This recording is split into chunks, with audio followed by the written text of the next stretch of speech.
हरियाणा विधानसभा चुनाव में बीजेपी ने वो कर दिखाया जो आज तक राज्य के इतिहास में कोई नहीं कर सका। हरियाणा में बीजेपी ने हैट्रिक मार दी है। नमस्कार, आप देख रहे हैं श्रेष्ठ भारत और आपके साथ मैं हूं संजीव चौहान। तो हरियाणा में चुनाव नतीजों के बाद कांग्रेस के हुड्डा, सैलजा और सुरजेवाला खेमे में हाहाकार। बीजेपी ने आखिर कैसे किया ये चमत्कार, देखिए रिपोर्ट। ये तस्वीरें दिल्ली कांग्रेस दफ्तर की हैं। सुबह नतीजे आने शुरू हुए ही थे कि कांग्रेसियों ने नाच गाना शुरू कर दिया। कुछ उत्साही कार्यकर्ता जलेबियां भी ले आए, जिसके बारे में राहुल गांधी ने एक चुनावी रैली में कह दिया था कि जलेबी फैक्ट्री में बनती।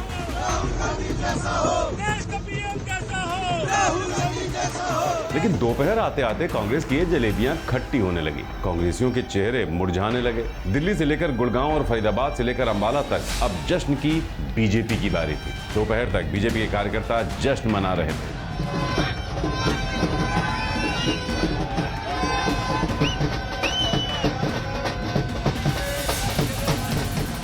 हरियाणा की जनता ने जलेबियों का असली हकदार बीजेपी को बनाया है, इसलिए बीजेपी ने जमकर जलेबियां बांटी।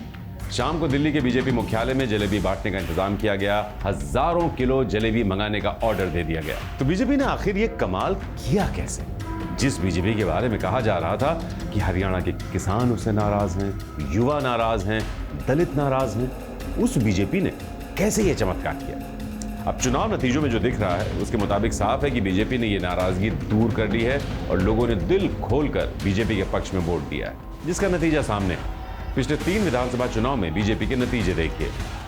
2014 में 47 सीट, 2019 में 40 सीट और 2024 में 48 सीट। यानी इस विधानसभा चुनाव के नतीजों से साफ समझ सकते हैं कि बीजेपी ने हरियाणा में वो कर दिखाया जो 2014 की प्रचंड मोदी लहर में भी नहीं हो पाया था। कहते हैं कि बीजेपी अपनी गलतियों से सीखती है। बीजेपी 2024 में 2014 के नतीजों से भी आगे जा रही है। किसानों के कथित गुस्से और किसानों के आंदोलन का केंद्र रहे हरियाणा में बीजेपी ने कैसे आखिर उनका गुस्सा दूर किया? केंद्रीय मंत्री शिवराज सिंह चौहान के इस बयान से आप इसे समझ सकते हैं। नरेंद्र मोदी जी के नेतृत्व में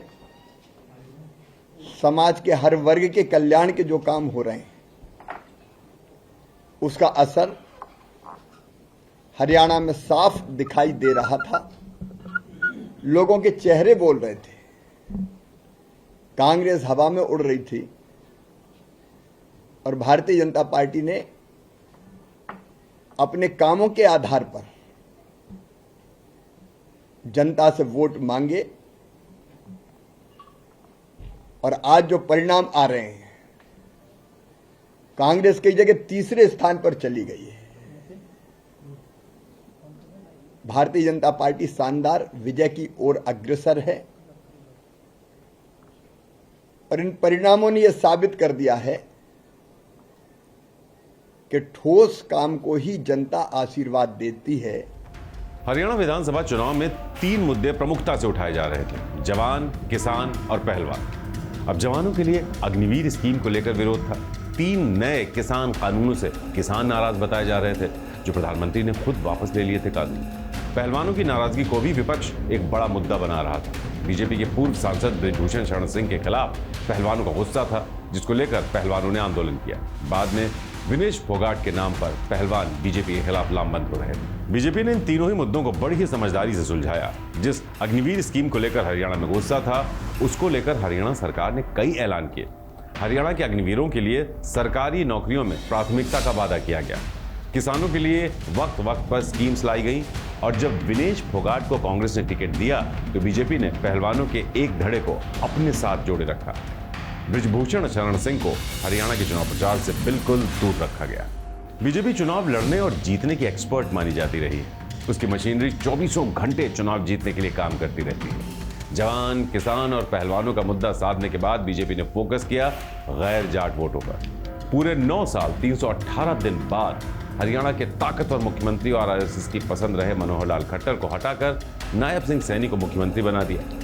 नायब सिंह सैनी माली जात से आते हैं। सैनी के नेतृत्व में हरियाणा की गैर जाट ओबीसी जातियां लामबंद हुई और चुनाव नतीजों से लग रहा है कि इन जातियों ने लामबंद होकर एक साथ बीजेपी के पक्ष में वोट किया। के 2 करोड़ 80 लाख लोगों का दिल से धन्यवाद करता हूं और अपने लोकप्रिय प्रधानमंत्री, विश्व के नेता आदरणीय नरेंद्र मोदी जी, ये पूरा का पूरा श्रेय मैं आदरणीय मोदी जी को देता हूँ। वहीं आदरणीय प्रधानमंत्री जी के नेतृत्व में जो ये तीसरी बार हरियाणा की ऐतिहासिक जीत हुई है, इसके लिए भी मैं प्रधानमंत्री जी का धन्यवाद करता हूँ। मैं अपनी उच्च लीडरशिप का धन्यवाद करता हूँ। मैं हरियाणा के लाखों भारतीय जनता पार्टी के कार्यकर्ताओं का दिल से बहुत बहुत धन्यवाद करता हूँ कि जिनकी कड़ी मेहनत और पसीना बहा करके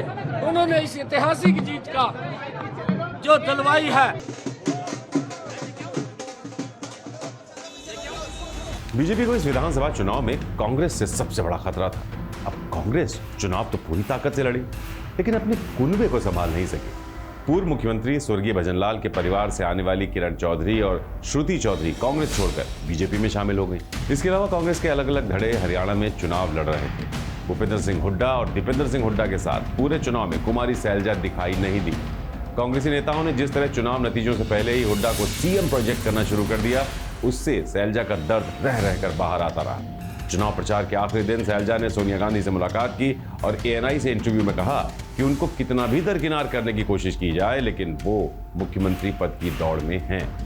साफ है, हुड्डा खानदान से उनकी नाराजगी इस इंटरव्यू में दिख रही। उधर हरियाणा कांग्रेस के एक और ताकतवर नेता रणदीप सुरजेवाला को घर में बिठा दिया गया। सुरजेवाला इतने आहत दिखे कि पूरे चुनाव प्रचार में उनका कोई बयान सामने नहीं आया। वो कैथल से सिर्फ अपने बेटे आदित्य सुरजेवाला को जिताने में ही जुटे रहे। ये आंकड़ों में जो मिसमैच है, गैप है, ये क्यों है? ये हम बार बार चुनाव आयोग से अभी हमारे महासचिव जयराम रमेश जी ने ट्वीट करके भी पूछा है कि ये क्या दबाव डालने की कोशिश हो रही है स्थानीय प्रशासन पर।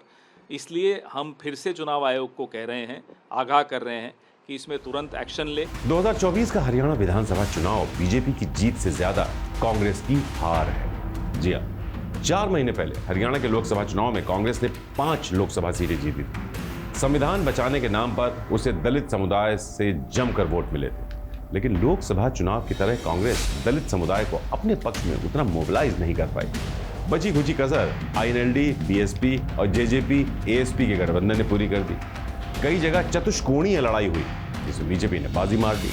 दलितों ने चुनाव में कांग्रेस का कितना साथ दिया, इसका अंदाजा आप इसी बात से लगा सकते हैं कि हरियाणा में कांग्रेस के प्रदेश अध्यक्ष और बड़े दलित चेहरे उदय भान होडल सीट पर मतगणना के आखिरी दौर तक पीछे चल रहे थे। बीजेपी को इस हरियाणा विधानसभा चुनाव से बहुत कुछ हासिल हुआ है। बीजेपी ने हरियाणा के शहरी इलाकों के अलावा ग्रामीण क्षेत्रों की कई सीटें जीती। बीजेपी ने अपने ऊपर लग रहे किसानों, जवानों और पहलवानों की अनदेखी के दाग इस विधानसभा चुनाव के नतीजों से काफी हद तक धो दिए। हरियाणा के नतीजों से बीजेपी को आने वाले महाराष्ट्र और झारखंड विधानसभा चुनावों के लिए नई संजीवनी मिली।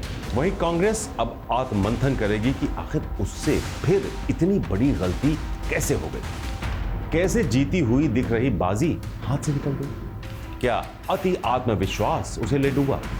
हरियाणा विधानसभा चुनाव नतीजे फिर साबित कर रहे हैं कि कांग्रेस अपना स्ट्राइक रेट मेंटेन नहीं कर पाती है, जबकि बीजेपी कभी हार न मानने वाली पार्टी। वो गलतियों से सीखती है, उन्हें ठीक करती है और विपरीत परिस्थितियों में भी करिश्मा कर दिखाने का मादा रखती है। हरियाणा विधानसभा चुनाव नतीजों के बाद नायब सिंह सैनी नायक बनकर उभरेंगे।